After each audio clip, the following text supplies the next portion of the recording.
Hello. So today I'm going to make sabi.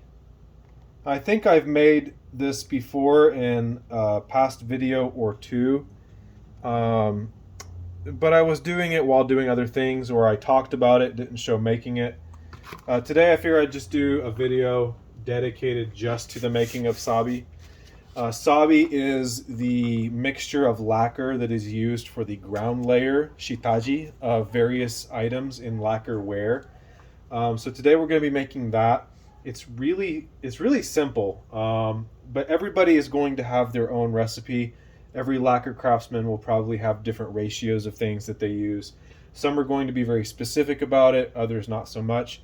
For me, you're not even going to see me use measurements of any kind. I'm just going to do it all by eye. So follow along with me as I make sabi. We're going to start with a little bit of water. There's not a whole lot in here, but just enough to kind of cover the bottom rim here. So we're starting with that. And in this mixture of sabi that I'm doing, I'm going to use a little jinoko, but not a lot. I'm going to use this mixture of sabi on the third or fourth layer of Kanshitsu, applying to fabric. And I'm not adding fabric on top of it, with one exception. So I don't need it to be a I don't need it to be a coarse grain.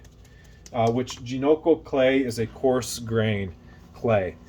This that I'm adding is tonoko. I'm adding more of it. It is a fine grain clay. It actually comes in little lumps here that have to be broken up, but they dissolve very easily in water. So that's why I'm starting with just the water.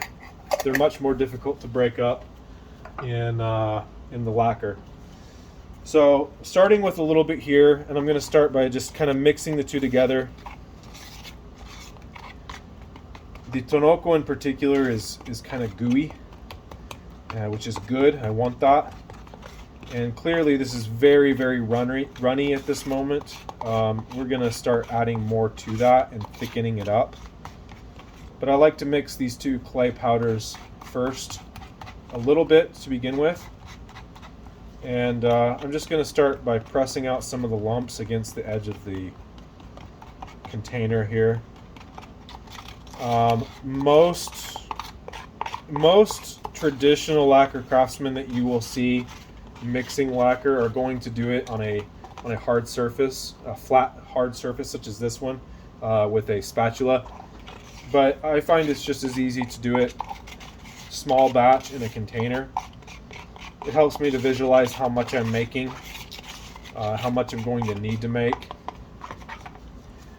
So I've mixed that in a little bit. Let's add some more tonoko. I've added about as much as I added the first time. We're going to start mixing that in.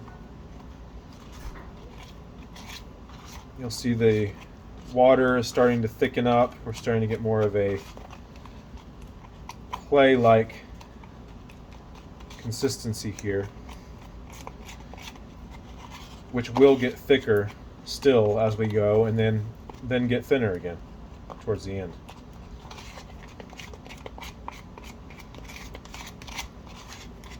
Get a really nice gooey, sticky sort of clay.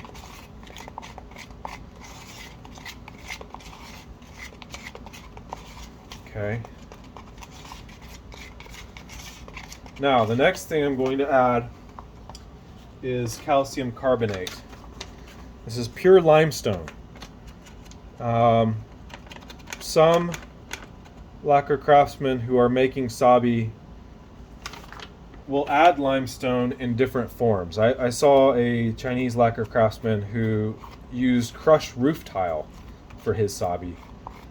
Gan Erke, Chinese lacquer craftsman, amazing work. You should check out his work. It's incredible. It's inspiring. But he uses crushed roof tile, which of course has calcium carbonate in it. So limestone is a very common ingredient in sabi. I just use it in the pure form, right out of the bag. little bit thicker here. You can get the calcium carbonate or just pure lime in various grades. I ordered food grade because it's going to be very finely ground, no lumps at all in it, and if it's good enough to put in your body, it's good enough for the lacquerware. Or at least that's the way I see it. So, all right, now I'm going to add a colorant here, soot, also known as lamp black, charcoal black, bone black. Those are all various forms of soot, which is basically just carbon powder. Now, between the calcium carbonate, the clay, and the soot, this is actually a very, very, very fire resistant material, fire resistant mix, and it's going to dissipate heat relatively quickly. So if your lacquerware gets hot, the clay is going to help keep some of that heat in, but the soot is going to help it to cool off faster to the touch, so that when there's no longer any hot liquid in your lacquerware, it's cool to the touch. So heat retaining but cool to the touch. That's what I'm trying to say. It will retain heat a little better because of the clays, but be fire resistant and cool to the touch, which lacquer is going to be naturally cool to the touch anyway, but the soot helps with that. All right, we're getting a nice, good, thick, goopy material here. Still more to mix in that I see. Finding hidden lumps that are getting broken up yet.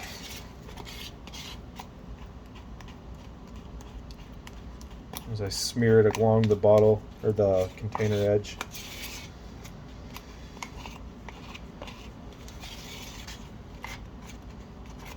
At the moment, we've just got a nice modeling clay.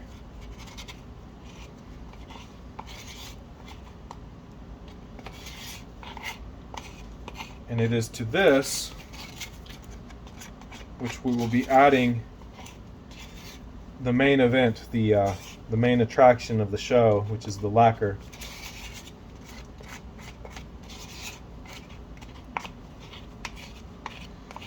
Now, anyone who's followed me on Instagram for a certain amount of time or watched my previous videos, you know that when I say lacquer, I am not referring to Western style synthetic lacquer, but rather the sap that is collected from the lacquer tree.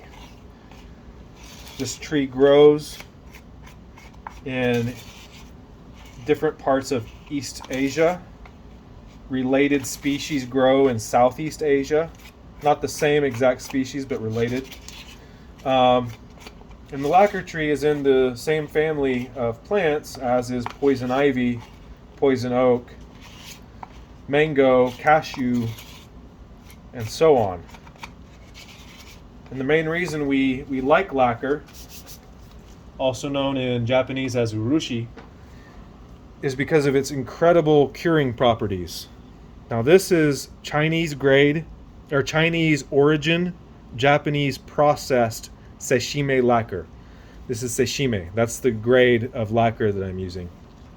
Harvested in China, which in China, when they harvest it all times of different seasons, and it gets mixed together into a giant vat. Whereas in Japan, when they harvest, it's specific times of year when it's the best quality. So the Japanese urushi, the Japanese sashimi, is going to be higher quality than the Chinese, whereas the Chinese is just all mixed in. So it's a little bit lower quality, but it's also much cheaper and great for sabi. This is perfect for our purposes. There's no need to use the really expensive stuff when you're making sabi. And well, let's start adding. Now this tube here cost me $26, plus the cost of the shipping and the import tax and everything else that goes into getting this all the way over here in the US. So even the Chinese grade stuff isn't cheap per se. Chinese origin. It's not cheap, but it's much cheaper than the Japanese stuff. We only use that for final layers. So we've got the Sabi-urushi in here. This is raw filtered lacquer. It hasn't had a lot of water extracted from it yet. Higher grades, more processed grades of urushi lacquer have had a lot of the water content removed through a process of stirring until a lot of the water content is removed, which is great for middle and upper layers of lacquer, but not necessary for under layers. So I want to get all of this really nicely mixed before I decide what else, if anything, I need to add more of and get it to a good consistency that it's going to work out here. There's one more ingredient too that I'm going to add. Secret ingredient, special sauce.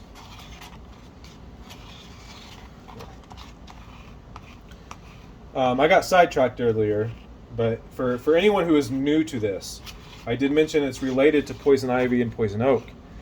There's a reason I'm wearing gloves.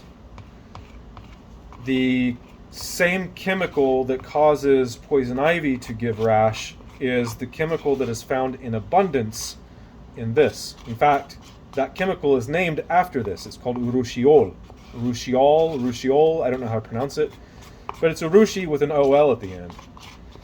And that is the active ingredient in poison ivy that causes rashes. Except here it's super concentrated. There's another compound in here called lacquase. Lacquase is what causes the urushiol to begin its curing process. Lacquase is a kickstarter or an enzyme. It's an enzyme, but it kickstarts it, so to speak, to begin its curing process. And I just think lacquer is so cool. It's one of the only finishes in the entire world that is so completely versatile. I mean, I'm mixing it with clay for heaven's sake. But it's so completely versatile, and it cures in a way that is very atypical. It's very different compared to any other finish. Most finishes require low humidity and high temperature. The drier the air is and the warmer it is, the faster most finishes will cure. Even evaporative finishes such as shellac or modern lacquer, the faster the solvent evaporates, the faster it's going to be hard. And again, that happens best when humidity is low, temperature is high. Lacquer is different in that it actually requires a high humidity level in order to cure at all. Without a specific humidity level, it will not cure. It's the humidity that interacts with the lacquase and starts the chain reaction, causing the urushiol to harden.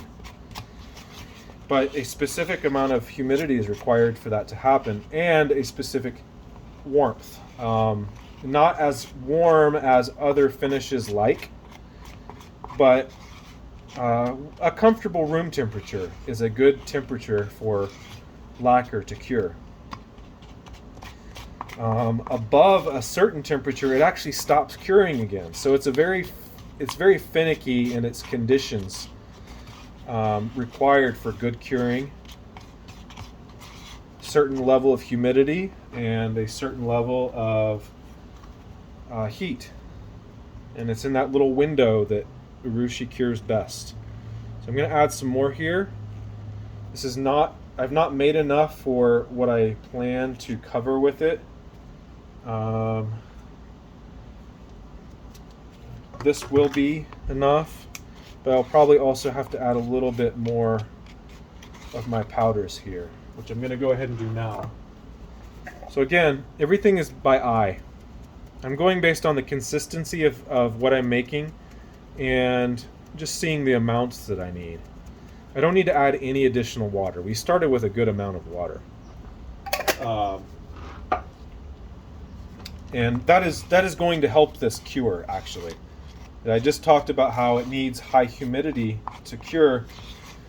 Typically, you cannot apply urushi in thick layers because it will not cure on the underside. Instead, it will form wrinkles on the top, which is dry, and on the underside, it'll remain uncured, which is not good. You don't want to give an uncured product to anyone because if it's not cured, it will cause rash in those sensitive. The cured stuff, by the way, perfectly safe. Perfectly safe for anyone to touch. No more risk of rash to anyone after it's been cured appropriately. But typically, again, you want to apply it very thin when it's especially in its purest form, when the water content has been mostly removed. But when you're adding water to your mix, such as in the sabi, you're able to apply it much more thick. You can put a much thicker layer. Part of that is because of the particulates that we've added in here, but also the other part is because we've increased the water content. We've undone some of the evaporation that has occurred from being collected from the tree. And that is going to allow it to cure well, even though we're applying more thick. That water content will become the humidity required. So if I were to leave this container here in my currently room temperature garage, my workshop, it would cure on its own and get really nasty. All right, secret ingredient. This is old brown glue, which you can't read the bottle anymore, but this is animal hide glue, and it's protein. This is a protein source, collagen, and something magical happens when you add collagen to urushi. It causes it to thicken. I say collagen, but when you add any protein source that mixes it well with urushi, it thickens it. And this is going to become a thicker mixture than it is currently because of that little addition of protein. You don't need to add a lot. If you add a lot, you won't even be able to mix it. It'll just stiffen up so much. So I've added a little bit, and I'm going to start mixing it. And you'll see how it changes its consistency here. A little bit being less runny and more putty-like. Now, that is a secret ingredient in many different types of urushi lacquer finishes. In various places in Japan creating different types of lacquerware will use different protein sources. Sometimes depending on the desired effect, sometimes depending on the region. But things such as, you see that? See how much thicker it is? Look at that. So things such as egg white are added as the protein source. Things such as crushed tofu. So again, if it's good enough for your body, it's good enough for the urushi. It's crazy to think about, but that's actually a recurring theme. If I had wanted, I probably could have just mixed up a thing of Jell-O and had a similar effect.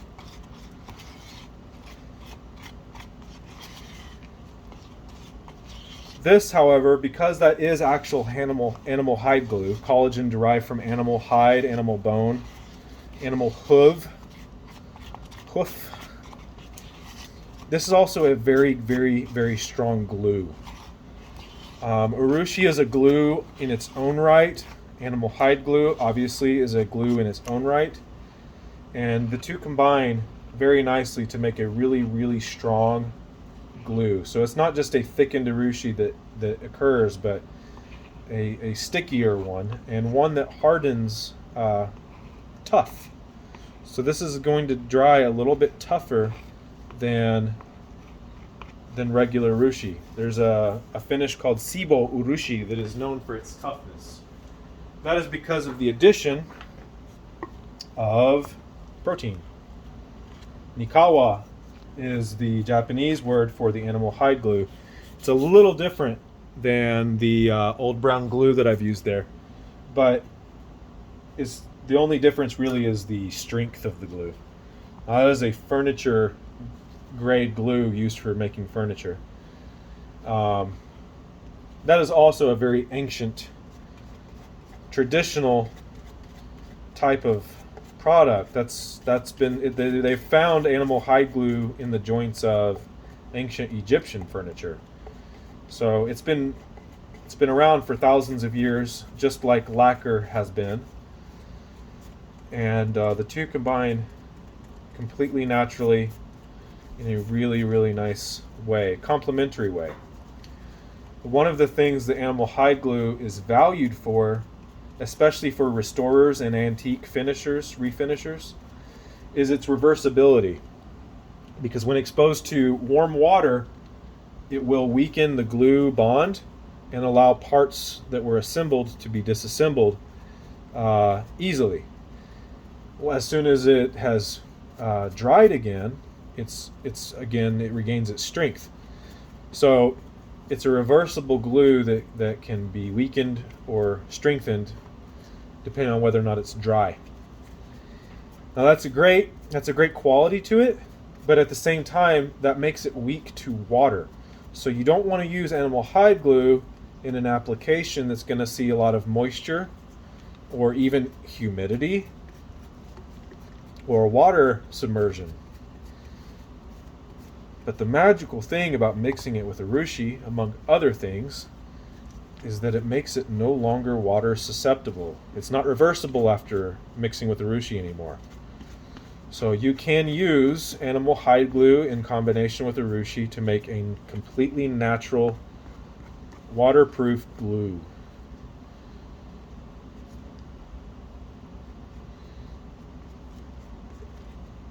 It can be used for kintsugi as well. So what I'm applying this sabi to is a bottle made of fabric and lacquer, just like the sabi here. So there's only fabric making this bottle. There's no wooden core. There's no ceramic in here. It's not stoneware. This is fabric covered in urushi. Currently, there are 3 layers of fabric on this bottle, and it's very sturdy. It's hard. I can drop it. It's not going to break or crack. It might chip. It might have a chip of urushi come off, but the bottle will not break. I could probably throw this, and I bet it would bounce. I'm not going to do that, but it's very, very tough.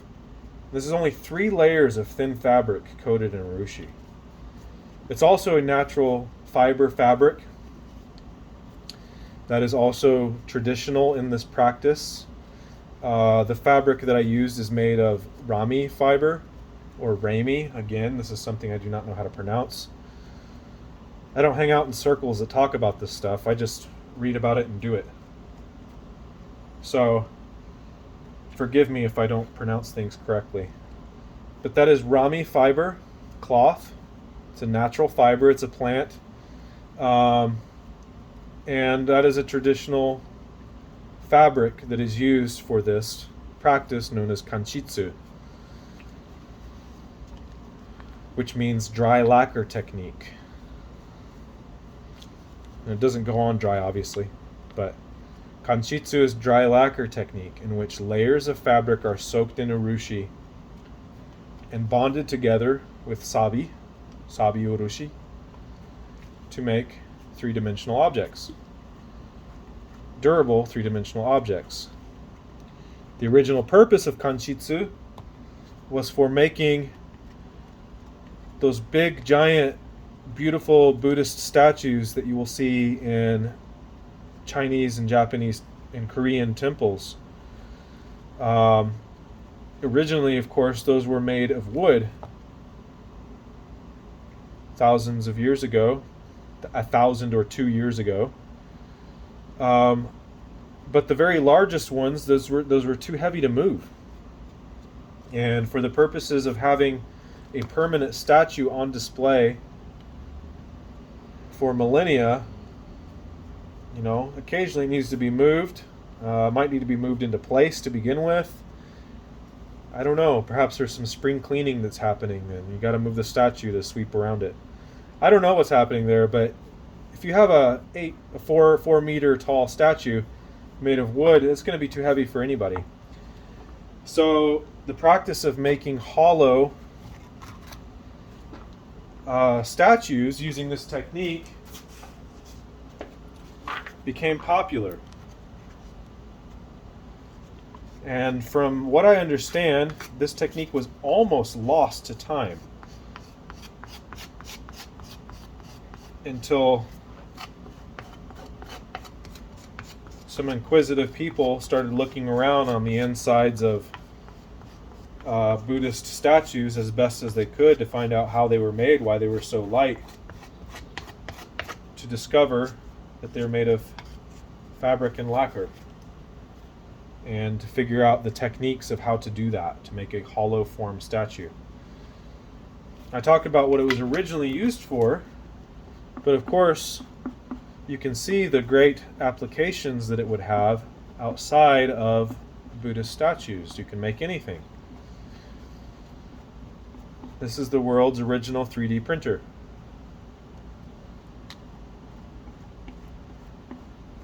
And what a handy thing to have. You can make any three-dimensional object using very simple natural materials. So I'm very lucky to have discovered this and to be able to be a part of something that is as ancient and old and revered, as culturally important as something like Kanshitsu. Rami fiber was originally used, hemp fiber was originally used. Any natural fabric will work. And of course, different natural fibers will have different properties. I have not worked with anything other than Rami and hemp. I've worked with hemp as well. But linen is typically used.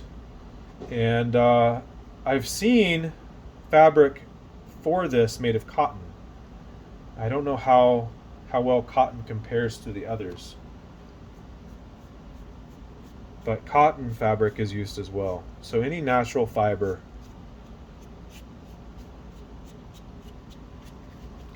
So now we have this fully nicely smoothed out Sabi on the bottle.